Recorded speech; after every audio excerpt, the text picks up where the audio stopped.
Folks, got a little project I'm working on. I'm going to use a 12-volt car battery to power an inverter that may power a small refrigerator. Good morning, YouTube fans. Admiral Preparedness here. This is another one of those items. Necessity is the mother of invention. A 700 watt TENERGY power inverter for your home to be used off of a 12-volt battery source. Converts a 12-volt DC battery supply to 120-volt AC household electrical current that you can run your appliances on. Now, these are small appliances because 700 watts is not that much, but I bet you it can run that refrigerator right there for a considerable amount of time. And then we could use that generator to recharge the battery I'm going to use. Now, I haven't taken this out of the container yet because I've probably had it for a very long time. It was in that box of goodies that I had from my business.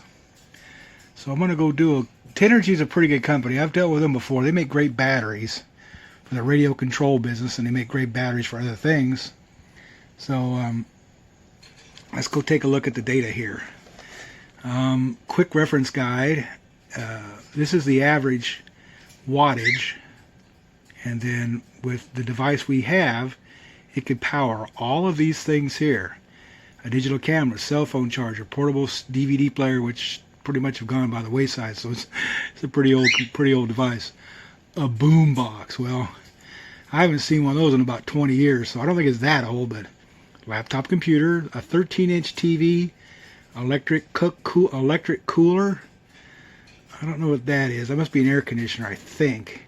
A 27-inch TV, a 20-inch TV VCR combo if you live in the Stone Age and still have them. Small household appliance up to 400 watts.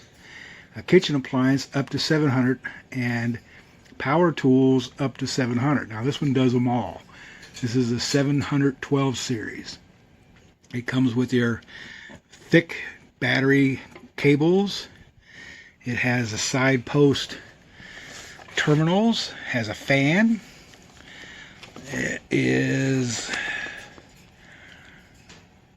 you will not, if you plug it in correctly, it will damage the unit. I'm trying to find a date. There's the barcode. We're going to do some research here after I get this video done. I'm just hoping to find a date somewhere on it, or at least a manufacturer year. 2009. Okay, so it's coming up on almost, well, if it's 2009 back in, you know the math, folks. It's 10 years old.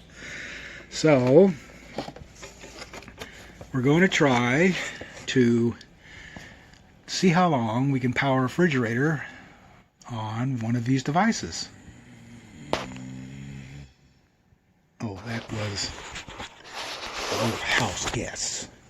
The one over there is our doggy, small doggy, and then this one here is the new replacement for the small doggy that passed a while back. This is called, what is your name? I forgot. My gosh, I'm having a brain fart. This is Jack. He is a thoroughbred AKC certified. It's not a, it's a collie, but it's a different type of collie. I'm not sure what the name of it is, but he's a good boy. But he got himself in a little trouble here earlier, but we won't talk about that. So, let's show you the battery I'm going to use. Alright, this is the battery I'm going to use. The battery's plus 12-volt car battery. See if we can get in here and get a better look at the cold crank 850. So this is a regular 12-volt battery. So we're going to take that inverter, get it all set up, and measure the voltage on this real quick. Be right back. Alright folks, I'm going to try to do this one-handed with the bird bothering me, but I believe it's going to be about 12 volts. Let me get a good connection here. 12.2, fully charged. This is a car battery that came out of a vehicle that hasn't been driven in about 3 years.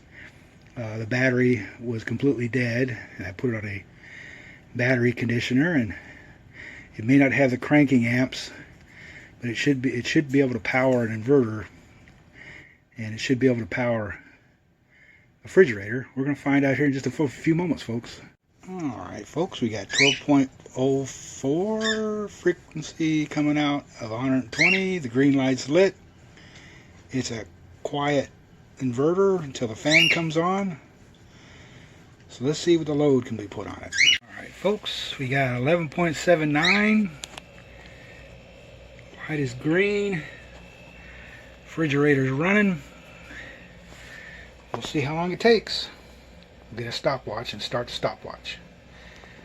Alright, we still at 11.8. It's running. The refrigerator is just powered up. It hasn't been ran, so well, the ground crew is helping. It's verifying that everything's turned on and doesn't have any small orders. So we'll keep going, folks.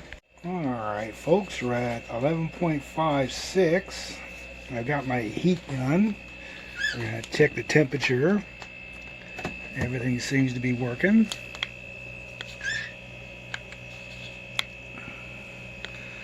We have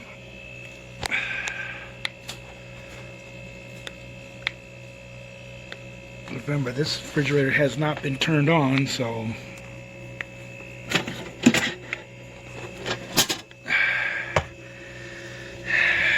we're looking at about 27. What is it doing? All right. -9. I don't know what this thing's doing. It's centigrade.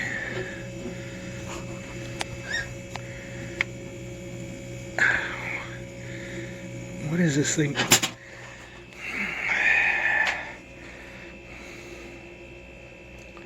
So 0.2 degrees Fahrenheit, 66. So they're definitely cooling, of course. And I don't know what the shutoff voltage is for the inverter. We're going to find out. Alright folks, it's been about an hour, say an hour. We're at 10.98 volts and the machine continues to operate. It's ticking down pretty quickly now, so just to let you know, this is an old battery. It's probably about 6 years old, been sitting outside. Again, it's been reconditioned, but it's not going to be used to start the car up because it's just too badly damaged. But we're getting about an hour, and remember, this refrigerator had not been running and we're just now turning it on, so it's got a lot of work to do. I did set the thermostat to full maximum so we could test the capacity of this battery. But I tell you what folks, I'm pretty happy knowing that if I had a solar system, which I do, I have an array right here. These are 200 watt panels that I use for emergencies. I'm going to test those soon. I got a feeling we're hitting the bottom end of that inverter. It was warning us that it's going to shut down pretty soon. So we're at 10.8. That's the indicator telling us that the low voltage warning. It's time to turn off the inverter and recharge the battery. Alright, so what I'm going to do now is get my battery conditioner slash charger out, and we're going to peak this battery. See how long that takes, because we did discharge a considerable amount.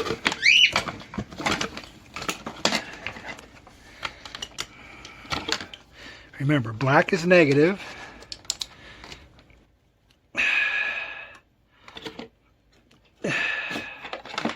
Yellow is positive. Red is positive. Leave that there. You won't see any sparks. This is the conditioner unit. Bring it over to the... Alright. Now what will happen here is this guy will power up and it'll start to charge that battery. And that's what it's doing. So now, if we take our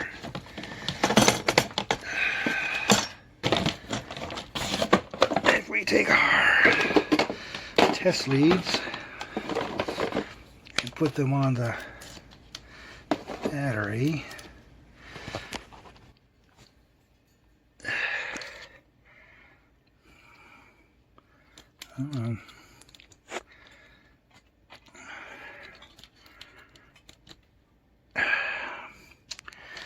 alright, let's try that.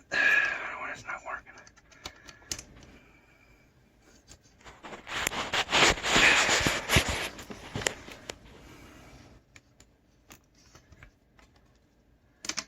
Why is that showing that?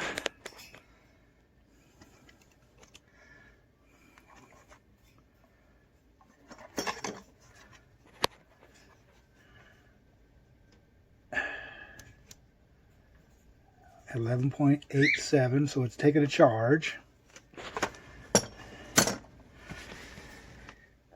And now we wait. Now I can also put...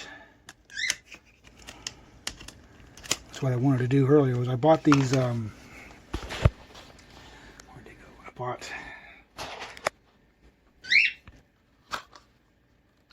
I bought these to mount to that battery so I could have a good place to put the connectors on. So we're going to hook those up and we'll come back. Okay, I installed those battery terminals. Got the conditioner re-plugged back onto it. We're charging the battery up. There's 12.8 on the power supply. It's going to take about 2 or 3 hours to fill that guy back up. Uses about 1.5 amps. So we'll come back when that's done. Alright folks. Alright folks, in the simulated world we're running in right now, we've just turned this refrigerator on about 2 hours ago. We ran it with the inverter. And we're going to check the 74,